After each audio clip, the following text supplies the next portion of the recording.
Hej Mia. Hej. Fantastisk at få møde dig i virkeligheten. Ja, men i lige måde. Så dejligt at være her. Ja, du er kommet helt fra Danmark. Helt fra Danmark. Til Salmis.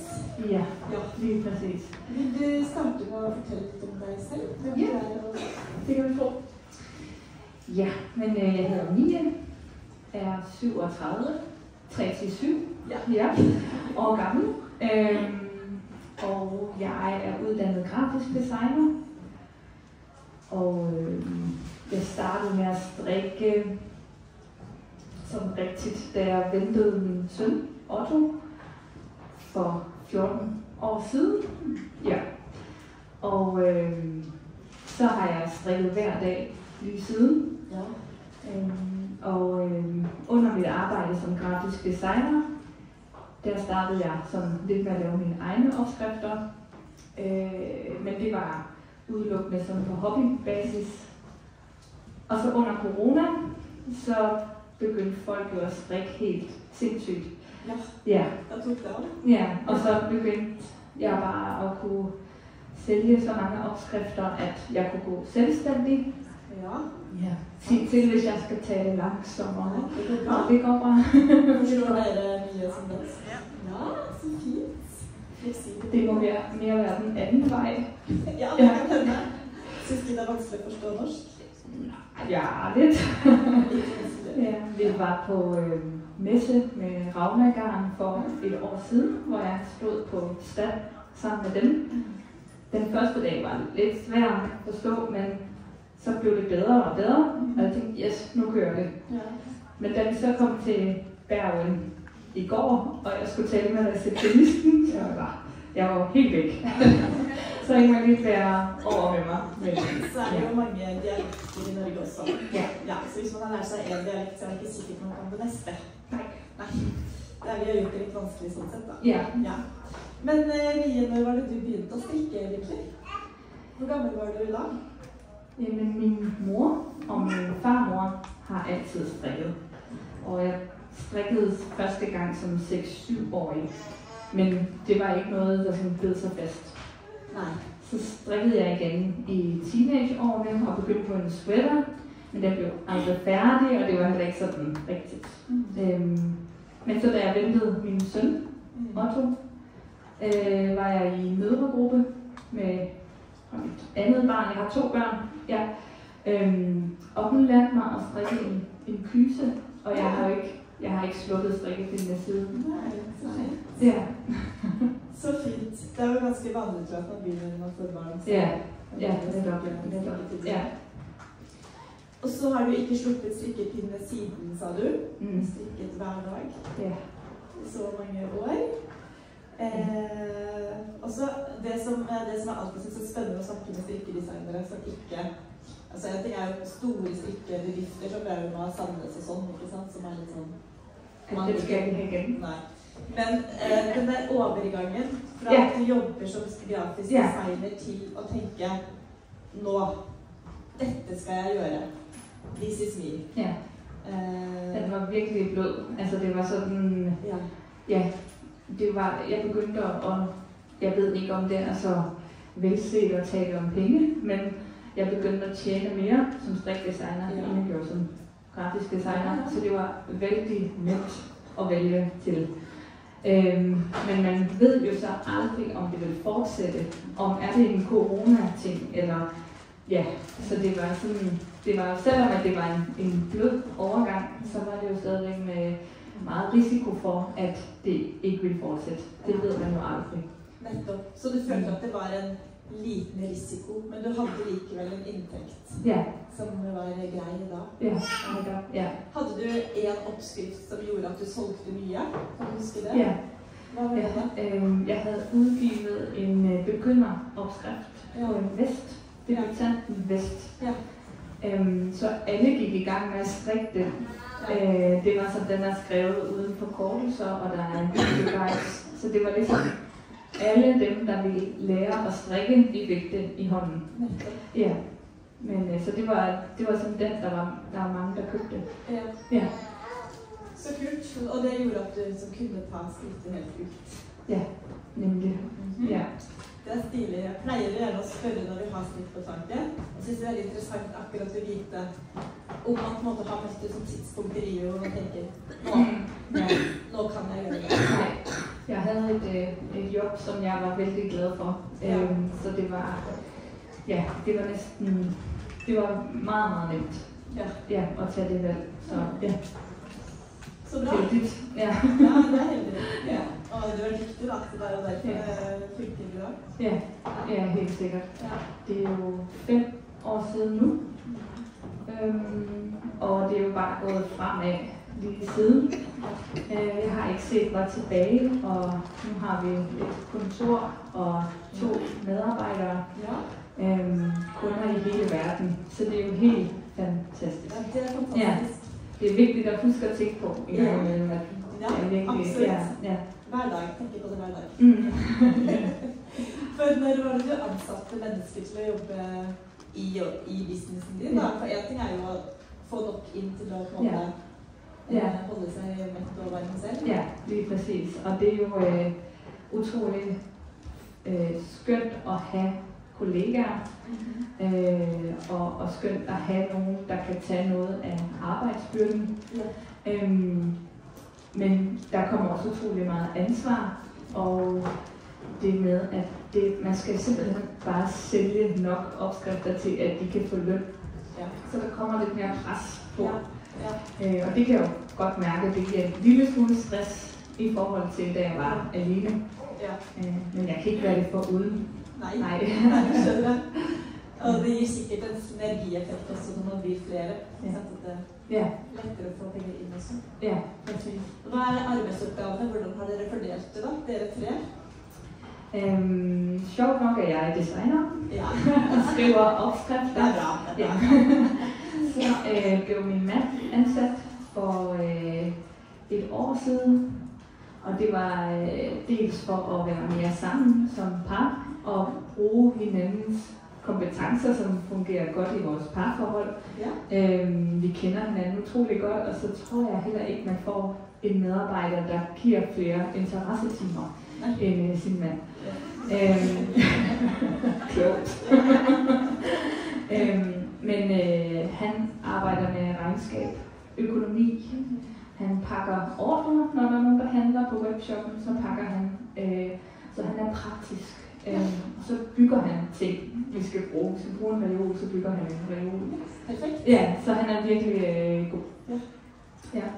Og så har jeg en anden medarbejder, Julie, som arbejder med marketing og laver nyhedsbreve, og hun tager også billeder og sådan marketingsmedarbejder. Så fint.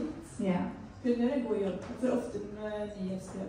Ja. De kommer. Ja, det er godt, det er jo rigtig godt. Ja. Hun har haft adgang til min Instagram, men hvor siger nej. Det er simpelthen for meget arbejde. Altså, det var for kaotisk ind i det. Okay. Ja. Så du tager sociale medier selv? Eller? Ja, det er mig, der styrer min Instagram. Ja. Stilig. Bra arbeidsfordeling.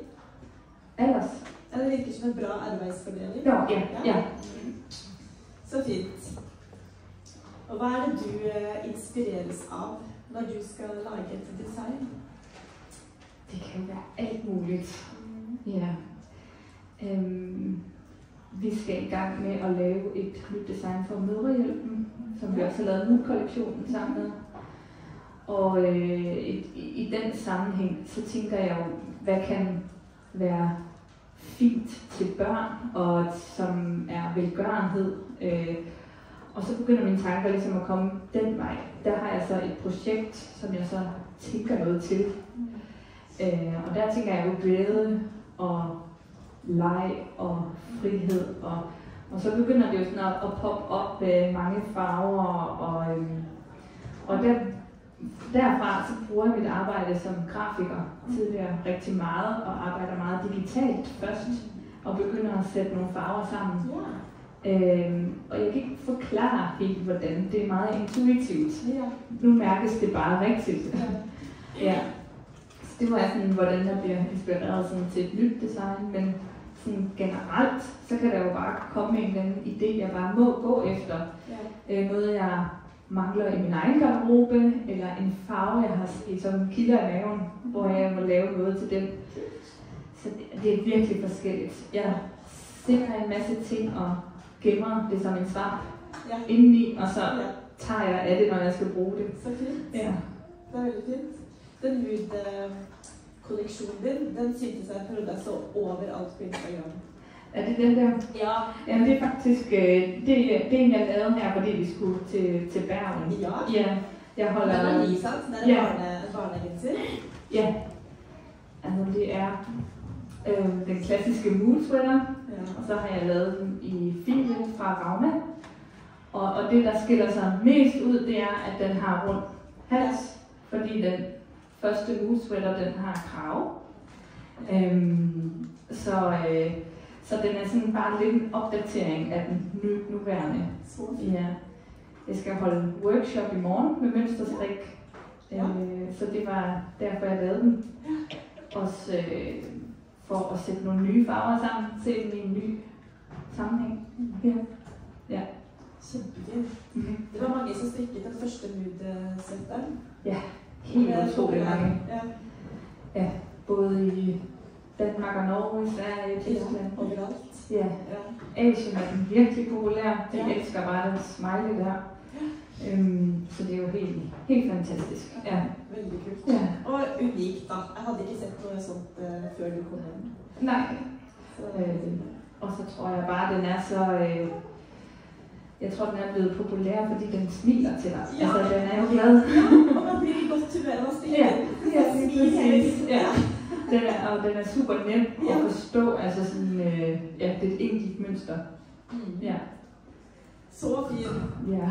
Ja, jeg sa det i en podcast-episode. Jeg har akkurat nå i livet mitt ingen barn jeg kan strikke til. Og mine er så store. Ja, mine er store. Tar det litt tid før de produserer egne håndere. Ja. Det er det. Ja, det er akkurat det. Altså mellomfase nå. Ja, præcis. Ja. Verden må gi meg noen barn. Og så har du med litt annet også, Mie, som du vil vise oss. Skal jeg vise litt fra? Ja, kan du gjøre det? Altså, jeg ser jo Wave Sweater. Ja, jeg måtte tage Wave Sweater med. Jeg så også, der lige var en, der havde den på. Derovre. Ja.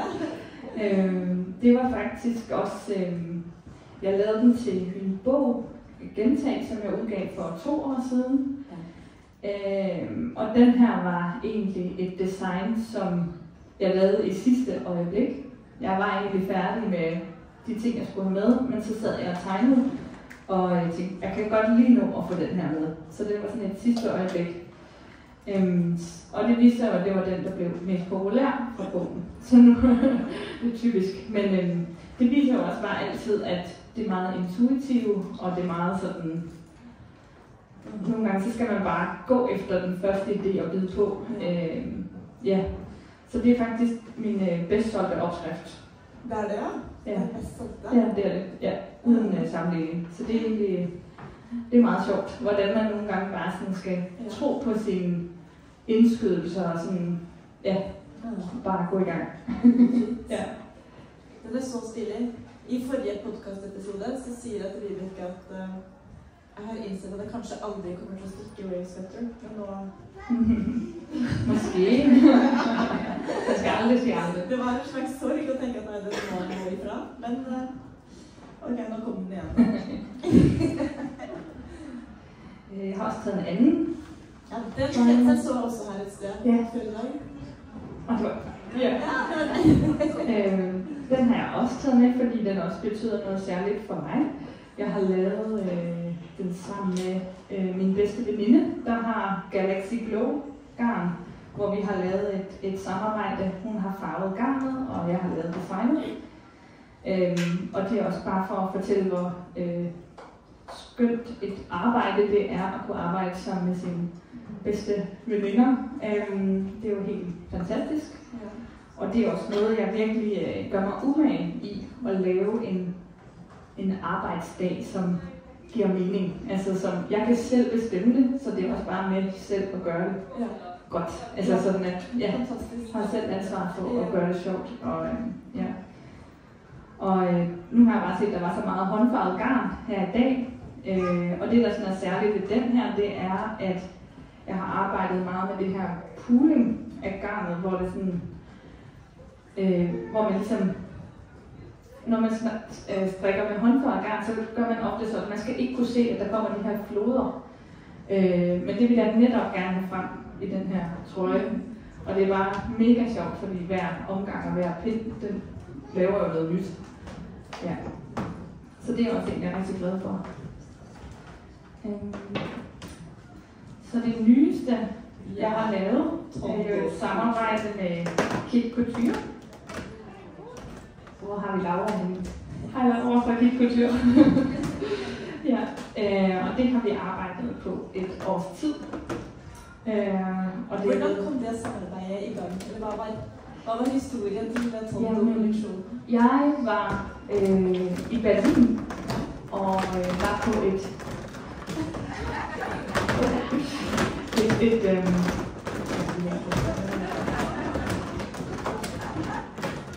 hold da op. Jeg vil ikke specielle spørgelser i dag. Ja. Det er lidt så tunge.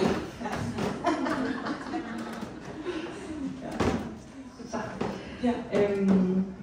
Jo, jeg var på et marked i Berlin, hvor at Line fra Kit Couture, hun der har Kit Couture, hun også var. Ja. Og så kom vi til at snakke sammen og blev enige om, at vi skulle prøve at lave noget. Og Kit Couture har jo altid set meget op til. Jeg synes, det er virkelig fint at velført brand. Ja. Og har tit tænkt, at jeg ville elske at lave noget for dem, men jeg har aldrig tur at spørge om det hele. Så det var jo bare helt fantastisk. Men ja, altså her fik jeg til opgave at arbejde i tweedgarnet fra Kit Couture. Og jeg kan rigtig godt lide at arbejde med kontraster. Så kontrasten til det her meget levende, naturlige tweedgarn vil jo være noget helt ensfarvet. Så derfor har jeg sat det sammen med en ensfarvet tråd. En tråd med wool. Så når man kigger tæt på, er der utrolig meget liv i tweeden. Og så den helt klare wool.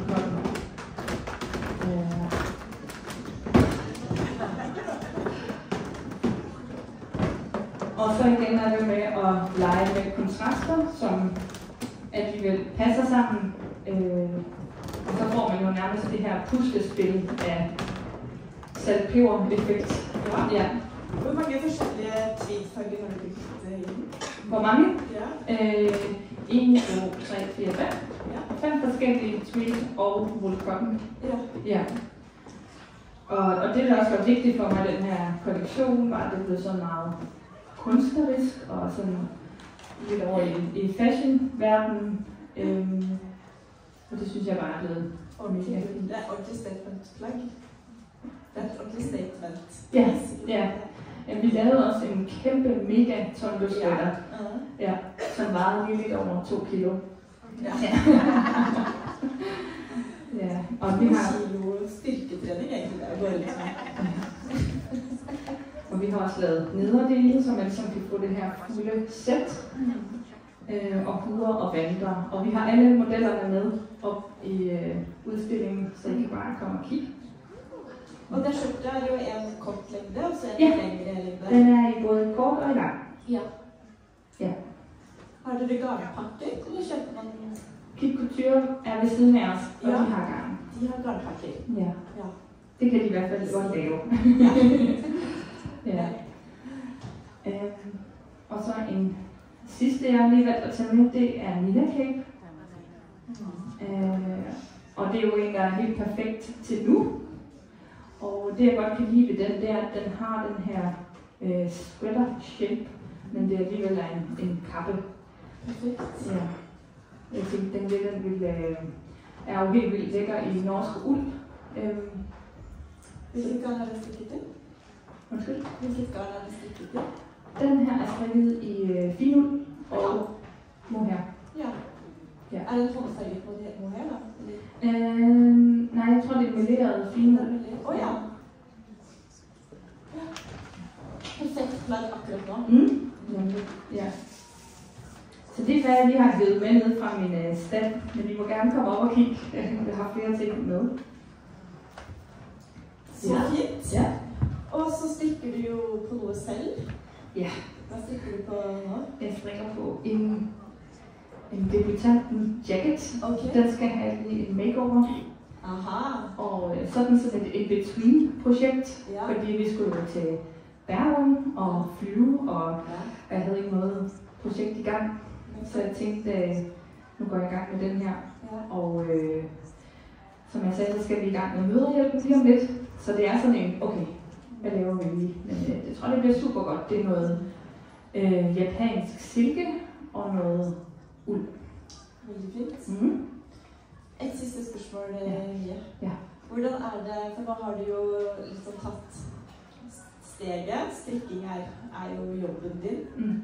Du er avhengig av å lage oppskrifter som selger, ikke sant? For du var inne på det, du har 2 mennesker du også skal, som også skal ha liksom hver måned. Hvordan er det å balansere strikking som hobby og strikking som jobb, synes du? Jeg synes, det er helt vildt svært. Ja. Jeg holder aldrig rigtig ferie, fordi jeg altid strikker i min ferie. Og strik, det er også bare lige med idégenerering. Men alligevel kan jeg ikke undvære strik, fordi det gør mig tryg, og det giver ro i min krop. Og jeg kan for eksempel ikke se en film under strik, så kan jeg ikke holde koncentrationen. Så det er sådan, altså, i starten tænkte jeg må huske at holde fri. Altså, det var så vigtigt, for ellers blev jeg jo stresset, men jeg har bare erkendt, jeg holder ikke fri. Jeg tjekker ikke mails og alle de her ting, når jeg holder ferie, men jeg strikker stadigvæk. Jeg tror lige så snart man er kommet til den erkendelse, at det er okay, du strikker. Altså, det bliver du ikke stresset af. Altså, så er det faktisk fint. Så har jeg fundet en god balance. Så bra. I det. Ja. Det er fint. Ja. Er det sånn at når du sitter og strikker, så begynner du å tenke på nye oppskrifter og nye design? Det bare Konstant. genererer Ja, fuldstændig. Strik, det genererer bare flere designs. Så ja. Ja, jeg skjønner. Så da er det ikke samme feriefølelsen? Nej. Det er jo vi andre som ikke lever av strikking. Det er en privilegerte som det er det. Det er det bestemt. Ja. Bortsett fra min strikkeliste blir også lengre jo mer strikker, så tenker jeg også den og så den. Og så alt dette her selvfølgelig er jo i kø. Vi pleier å avslutte intervjuet med å spørre om noen har noen spørsmål til designeren på Strikk og Tank. Er det noen som har lyst til å si noe eller spørre om noe? Jeg føler at det er du once in a lifetime. Nå er Mie her. Ingen som satt og tenkte på noe de måtte spørre om? Nei. Vil du bare si helt avslutningsvis, Mie, hva kan vi forvente? Du sa noe om det kommer mer samarbeid med Mødrehjelpen. Ja.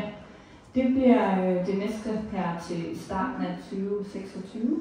Ja. Og ellers så kommer der nogle soloprojekter. Ja.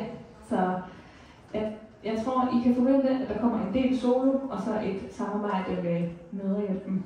Ja. Så bra. Ja, det håber jeg. Ja. Det er gøy. Det blir gøy å følge med på hva som skjer fremover. Godt. Da synes jeg skal gi en megastor applaus. Og tusen takk for at du kom.